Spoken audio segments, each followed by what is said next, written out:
नमस्कार दोस्तों, आपके अपने mind up study YouTube channel पर आपके भाई सुरेश खोड़ा की ओर से राम राम खमागणी।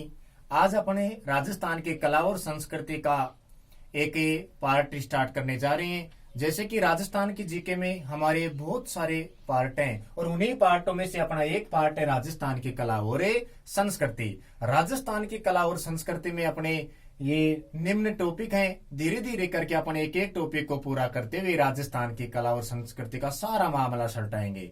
इस राजस्थान की कला और संस्कृति में सारे के सारे प्रश्न अपन किन टॉपिकों के माध्यम से याद करते रहेंगे। जैसे जैसे अपना एक टॉपिक पूरा होगा उसके बाद में उस टॉपिक का एक अपना कंप्लीटली एक टेस्ट भी होगा। टेस्ट क्वेश्चन भी अपने क्लास के माध्यम से आपको भेजते रहेंगे। तो आज अपने राजस्थान की कला और संस्कृति के इन टॉपिकों के ऊपर चर्चा करते हैं। पहला टॉपिक है राजस्थान के प्रमुख लोक देवता। उसके बाद में एक टॉपिक है राजस्थान की प्रमुख लोक देवियां, राजस्थान की प्रमुख वेशभूषा। अपना राजस्थान के मायने कौन कौन सी वेशभूषा पहनी जावे, राजस्थान का प्रमुख संत और राजस्थान के प्रमुख संप्रदाय, राजस्थान के प्रमुख पर्व और त्योहार। हमारे राजस्थान में बहुत सारे त्योहार मनाए जाते हैं। तो एक टॉपिक अपने राजस्थान के प्रमुख पर्व और त्योहार। उसके बाद में अपने एक टॉपिक आता है राजस्थान के प्रमुख लोक नृत्य और लोक नाट्य। राजस्थान को सुशोभित करने वाला बहुत ही सुंदर एक टॉपिक है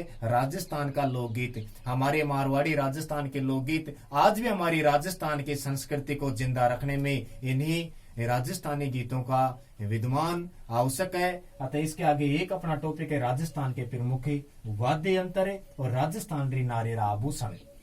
किले और बावड़ियां, मस्जिद, दरगाह है, छतरियां हमारे राजस्थान में बहुत ज्यादा पाई जाती हैं। हवेलियां, महल, राजस्थान के प्रमुख मंदिर और मेले। एक टॉपिक अपना राजस्थान के हस्तकला और लोक कला से। हमारे राजस्थान को हस्तकला का अजायब घर कहते हैं। इसी टॉपिक को अपन पढ़ेंगे। राजस्थान में प्रमुख जनजातियां, बहुत सारी जनजातियां निवास करती हैं हमारे राजस्थान में।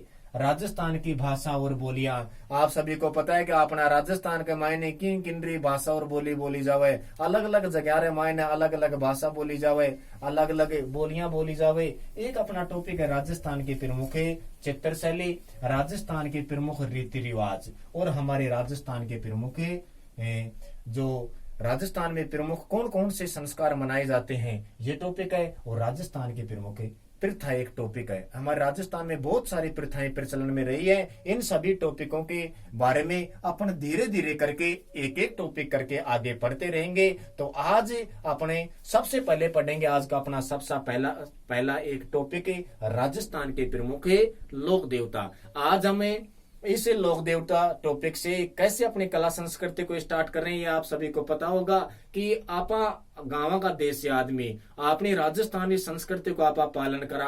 अपनी राजस्थानी संस्कृति के मायने आज भी आपने कोई घर परिवार के मायने की आपनो शादी ब्याह को टाइम आ जाए तो सबसे पहले आपा गणेश जी महाराज निमंत्रण भेंट करा ना भी प्रकार से आज आप भी अपनी राजस्थान की कला और संस्कृति को शुभारंभ राजस्थान के प्रमुख लोक देवताओं से करते हैं। तो दोस्तों देखिए, आज अपने राजस्थान की इस लोक देवता टॉपिक को माइंड अप स्टडी चैनल के माध्यम से धीरे धीरे अपन पढ़ते हैं। राजस्थान के लोक देवताओं में लिखा गया है कि पापुर हड़बू राम दे अर मांगलिया मेहा थे 500 पीर पधार जियो गोगा जी गेहा। पापुर हड़बू राम दे अर मांगलिया मेहा थे 500 पीर पधार जियो गोगा जी गेहा। 500 पीरों को अपने घर के ऊपर बुलाने का जो आग्रह किया जाता है, इसी में से 500 पीरा रो पीर आपनो है रामदेव जी। तो ये दुआ के मायने सबसे पहले लिखियोड़ो है पाबूजी। आज आपा भी पाबूजी माले प्रमुख लोक देवता पाबूजी के ऊपर आप चर्चा करा। तो दोस्तों सबसे पहले पढ़ते हैं अपन प्रमुख लोक देवता पाबूजी। हमारे राजस्थान में राठौड़ वंश के संस्थापक राव सिंह के वंशज रहे हैं पाबूजी। इसी राव सिंह का एक पुत्र जिसका बताया जाता है नाम आस्थान,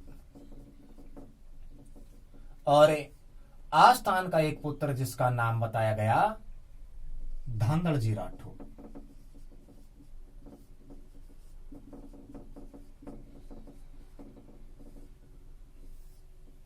धांधड़ जी राठौड़ हमारे मारवाड़ में शासन किया धांधल जी राठौड़ ने। ये धांधल जी राठौड़ मारवाड़ पर शासन करते हैं। इस धांधल जी राठौड़ के मारवाड़ पर शासन करते हुए एक बार क्या होता है कि हमारे मारवाड़ क्षेत्र में एक घोड़ी आती है और मारवाड़ क्षेत्र की फसल को नुकसान पहुंचाती है। धांधल जी राठौड़ जागीरदार किसान सभी खेती कर रहे थे। धांधल जी राठौड़ के परगने में जब वो घोड़ी आती और फसल को नुकसान पहुंचाती थी, ये समाचार लगा धांधल जी राठौड़ को। धांधल जी राठौड़ ने अपने किसानों को अपने खलिहानों में भेजा, लेकिन वो कोई साधारण घोड़ी नहीं थी, वो घोड़ी पकड़ में नहीं आती है। जब वो घोड़ी पकड़ में नहीं आती है तो सामंत जाते हैं, जागीरदार जाते हैं, घोड़ी को पकड़ने की कोशिश करते हैं, लेकिन वो साधारण घोड़ी नहीं थी दोस्तों, घोड़ी पकड़ में नहीं आती है। जब वो घोड़ी पकड़ में नहीं आती है, स्वयं धांधल जी राठौड़ अपने अनेकों घोड़ों में से एक सुंदर हष्ट पुष्ट नौजवान सा घोड़ा लेकर के अपने परगने में चले जाते हैं और इंतजार करते हैं उसे घोड़ी का। जैसे ही इस परगने के अंदर वो घोड़ी आती है और घोड़ी को देख करके धांधल जी राठौड़ का घोड़ा तरंज हो जाता है। आगे मारवाड़ परगने में घोड़ी भागती है, पीछे धांधल जी राठौड़ और उसका घोड़ा भागते हैं। आगे घोड़ी पीछे घोड़ा, भागते भागते भागते धांधल जी राठौड़ कहता है घोड़े ये घोड़ी पकड़ में नहीं आने वाली है, लेकिन घोड़ा कहाँ पर रुकने वाला था। उसको भी सुंदर सुशील घोड़ी दिखाई दे रही थी। दौड़ते रहे दौड़ते रहे दौड़ते रहे, एकाएक ये घोड़ी एकाएक खड़ी होकर के एक सुंदर सुशील नारी का रूप धारण कर लेती है। पीछे से दौड़ता आ रहा था धांधल जी राठौड़ का घोड़ा। जैसे ये घोड़ा पीछे से दौड़ता जा रहा था और इस आगे चल करके देखता है कि ये तो घोड़ी नहीं, नारी का रूप ले लिया। धांधल जी राठौड़ का घोड़ा मायूस हो जाता है और 2 कदम पीछे रखता है। अति देर से खाम खाए मगजमारी कर रहा है। घोड़ी की सुंदरता को देखकर, इस नारी की सुंदरता को देख करके धांधल जी राठौड़ खुद करंट में आ जाते हैं और मन ही मन सोचते हैं काश इसकी सुंदरता पर प्रभावित हो जाते हैं धांधल जी राठौड़। लेकिन दोस्तों ये नारी कोई साधारण नारी नहीं थी, ये इंद्र की अप्सरा जिसका नाम बताया जाता है कमला दे। आगे चल करके इसका नाम पड़ा कमला दे। और इस कमला दे ने कहा धांधल जी राठौड़ को, क्योंकि कमला दे तो क्या थी, इंद्र की अप्सरा थी।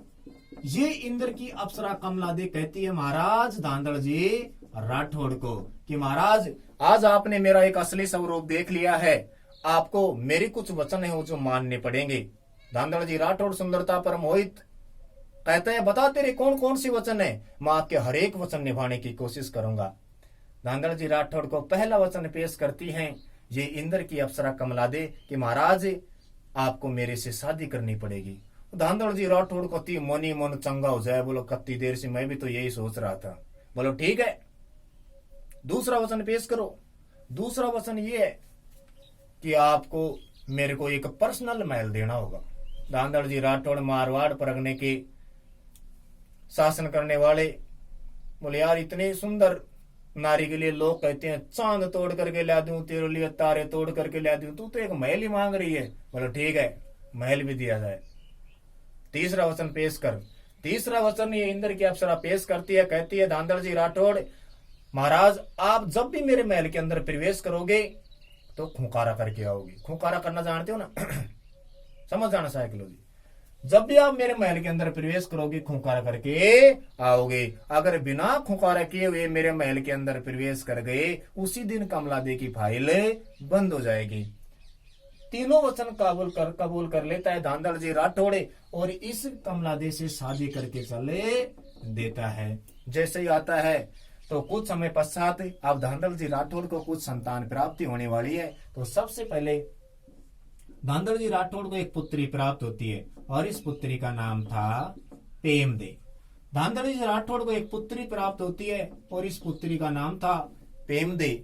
उसके बाद में धांधल जी राठौड़ को प्राप्त होता है एक पुत्र और धांधल जी राठौड़ के बेटे का नाम था बूढ़ो जी। तीसरे नंबर पर धांधल जी राठौड़ को प्राप्त होता है एक और पुत्र और जिसे अपन इतनी देर से पढ़ना चाह रहे थे, ऐसे लोक देवता का नाम था पाबूजी राठौड़। सबसे बड़ी बेटे पेमदे पाबूजी की आयु मात्र 2 या 3 महीने की बताई जाती है।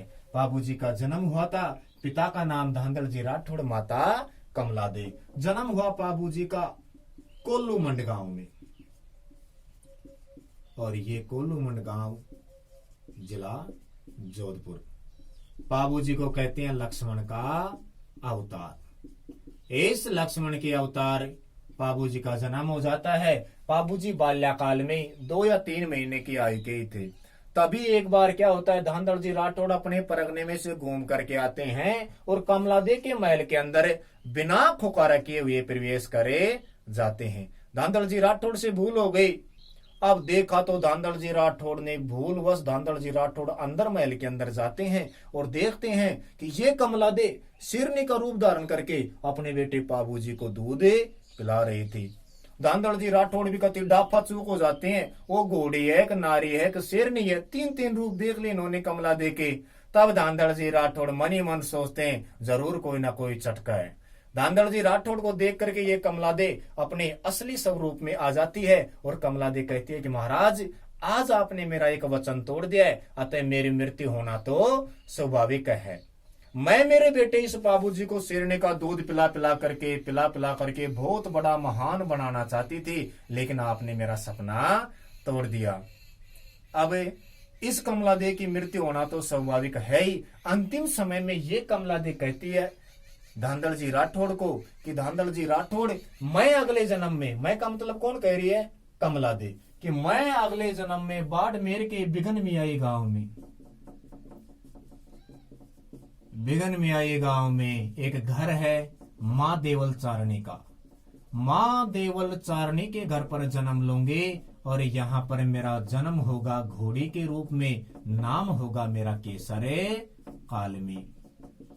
माँ देवल चारणी के घर पर घोड़ी के रूप में जन्म लेगी ये कमलादे अगले जन्म में, और यहाँ पर नाम होगा केसर काल में। इतनी बात कहती है धांधड़ जी राठौड़ को कि जब भी मेरा बेटा ये बाबूजी बड़ा हो जाए तो इसको कह देना, जब भी ये शादी करने के लिए जाए अपने ससुराल तो इस बिघन मियाई गांव से माँ देवल चारणी के घर से मेरे को लेकर के आएगा और मेरे ऊपर सवार होकर के अपने ससुराल जाएगा। उस दिन मैं महसूस करूंगी कि आज मेरा बेटा मेरी गोद के अंदर बैठा है। और कुछ समय पश्चात कमलादे की क्या हो जाती है, मृत्यु।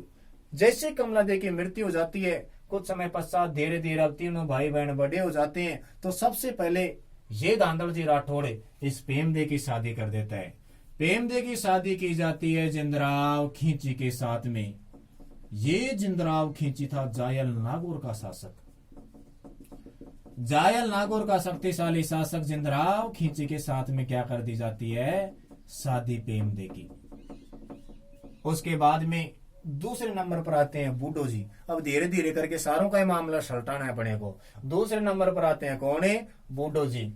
बूडो जी भी क्या करती है, एक बार अपने दोस्तों के साथ में रंगरैलियां मनाने के लिए अपने मारवाड़ परगने से बाहर चले जाते हैं। जैसे ही मारवाड़ पार करते हैं, उधर राजस्थान को पार करते हुए गुजरात आ जाता है। गुजरात का एक परगना जिसका नाम था गिरनार।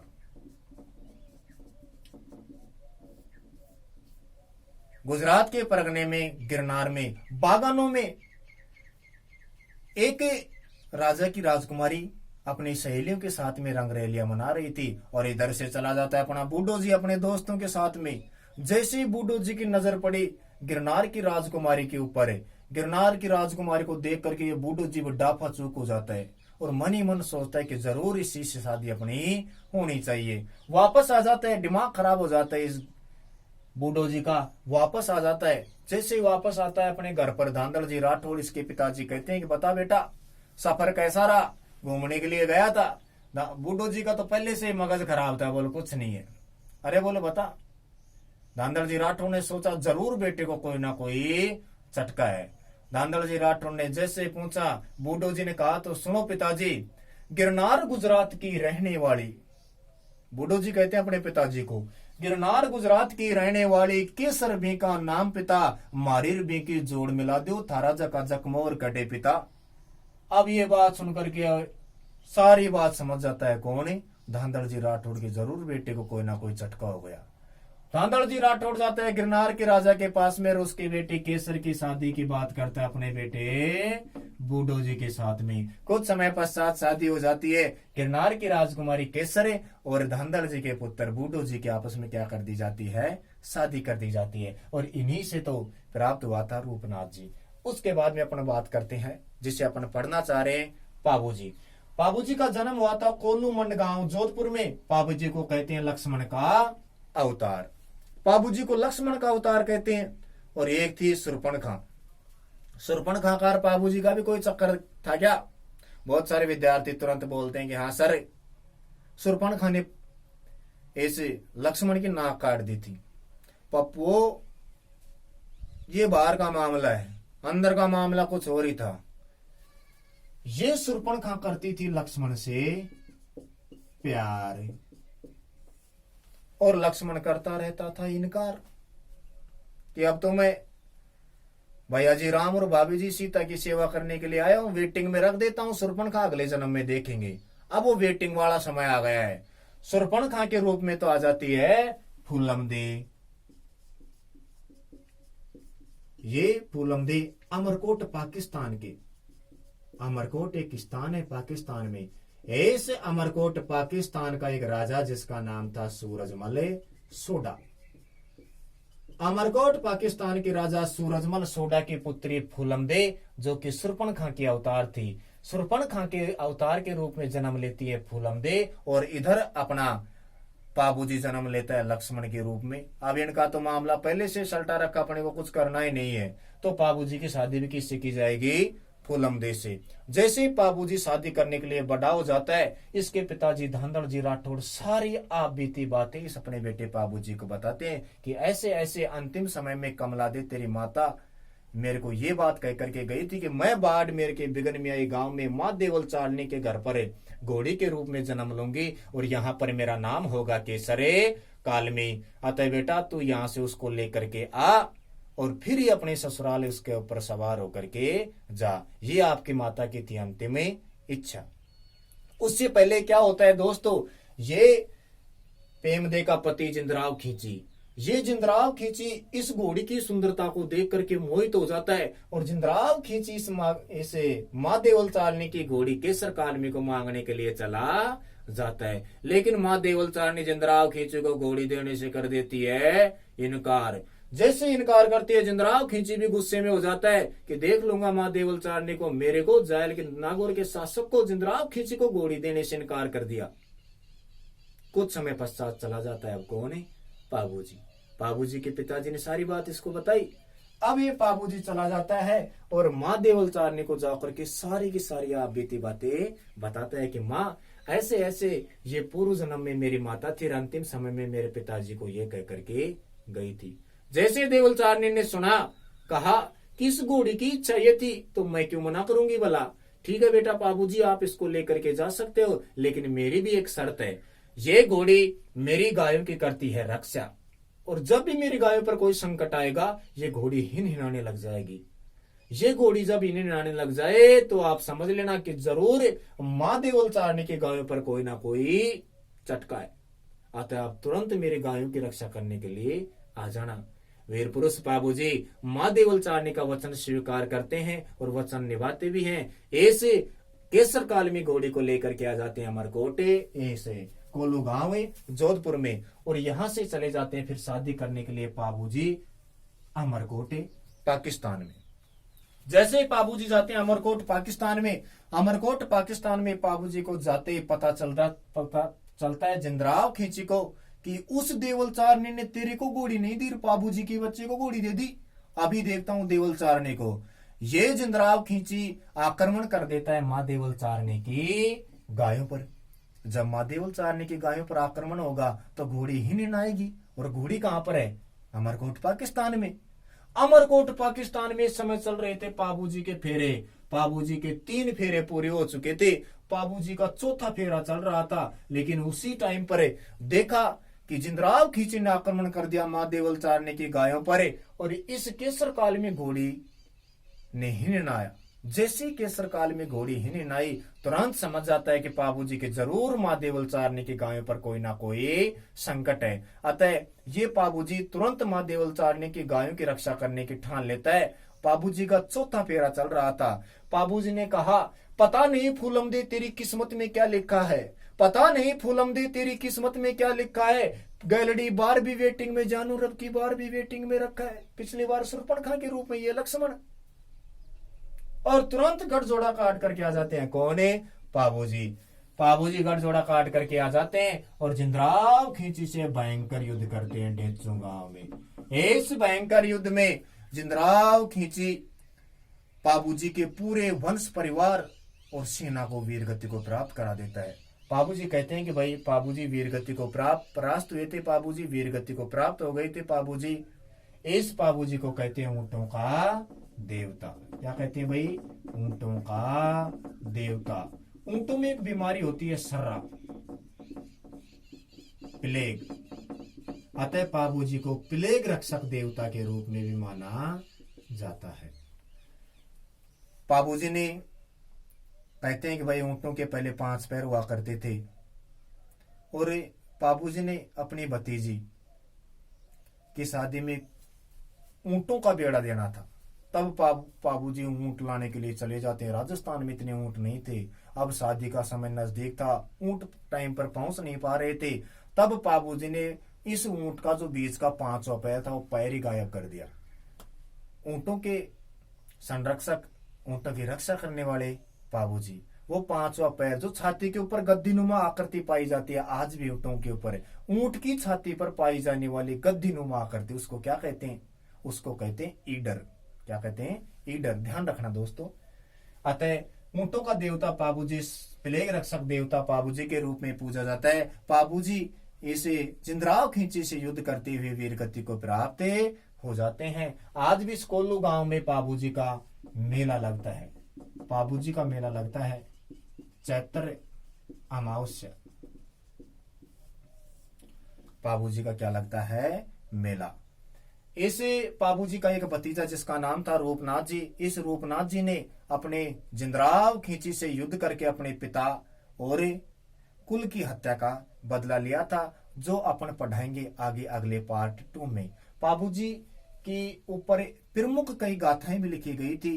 एक था पाबू प्रकाश ग्रंथ। साहित्य की बात करते हैं, पाबूजी से जुड़ा हुआ जो साहित्य है, पाबू प्रकाश ग्रंथ। और इस पाबू प्रकाश ग्रंथ के लेखक हैं आसिया मोड़ जी। पाबू प्रकाश ग्रंथ के लेखक कौन है भाई? आसिया मोड़ जी। एक अपनी पाबूजीरी बात, पाबूजीरी बात, इस पाबूजीरी बात, टाबरारी बात, पाबूजीरी बात की जो प्रसिद्ध कवियत्री है जिसका नाम था लक्ष्मी कुमारी चूड़ावत।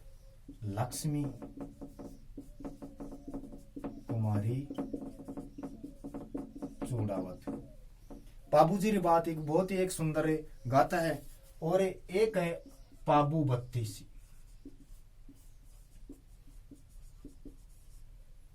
पाबू बत्तीसी और एक है पाबू जीरा सोरठा। पाबू बत्तीसी और पाबू जीरा सोरठा के लेखक हैं रामनाथ कविया जी। रामनाथ कविया जी, ये थे हमारे प्रसिद्ध लोक देवता पाबूजी। प्रसिद्ध लोक देवता पाबूजी के बारे में आज अपन ने पढ़ा।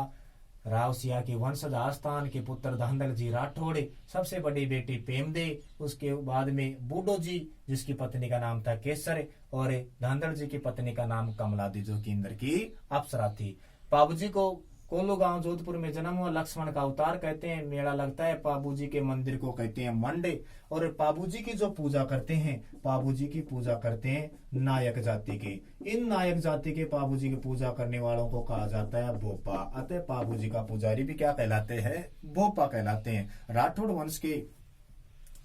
वंश में पाबूजी की पूजा की जाती है। पाबूजी की पूजा अन्य जनजातियां भी करती हैं। एक नायक जाति के भोपे, एक है थोरी जो कि सारंगी वाद्य यंत्र बजाते हुए पाबूजी की पूजा करते हैं, और एक है पाबूजी की फड़ का जो वाचन करते हैं। पाबूजी के ऊपर बनाई गई फड़ कपड़े पर बनाई जाती है, और रावणता वाद्य यंत्र बजाया जाता है। वाद्य यंत्र क्या है पाबूजी का? रावणता जो गांव में मांगणियार जनजाति के द्वारा बजाया जाता है। ऐसे करके पाबूजी के रावणता में 17 तार पाए जाते हैं। तो धन्यवाद दोस्तों, आपके अपने इस mind up study YouTube channel पर आज अपन ने शुरुआत की राजस्थान की कला और संस्कृति की। राजस्थान की कला और संस्कृति का एक सबसे पहला टॉपिक स्टार्ट किया राजस्थान के प्रमुख लोक देवता। और राजस्थान के प्रमुख लोक देवताओं में हमने सबसे पहले पढ़ा है पाबूजी, पार्ट फर्स्ट। अब अगली वीडियो में आएगा पाबूजी पार्ट 2। धीरे धीरे करके अपने सभी के सभी लोक देवता पढ़ते रहेंगे, सारे के सारे टॉपिक पढ़ेंगे राजस्थान की कला और संस्कृति में। मुझे आशा है कि आपको ये राजस्थान की कला और संस्कृति क्लास पसंद आई होगी। तो दोस्तों, आज आप अपने mind up study YouTube channel को अधिक से अधिक अपने दोस्तों को शेयर करें और सभी दोस्तों तक पहुंचाएं, ताकि ये जो कोरोना की वैश्विक महामारी का जो ये टाइम चल रहा है, इस समय में हमारे सारे के सारे भाई बहने घर बैठे आराम से अपनी पढ़ाई को सुचारू रूप से चालू कर सके। बहुत बहुत धन्यवाद। खम्मा घनी।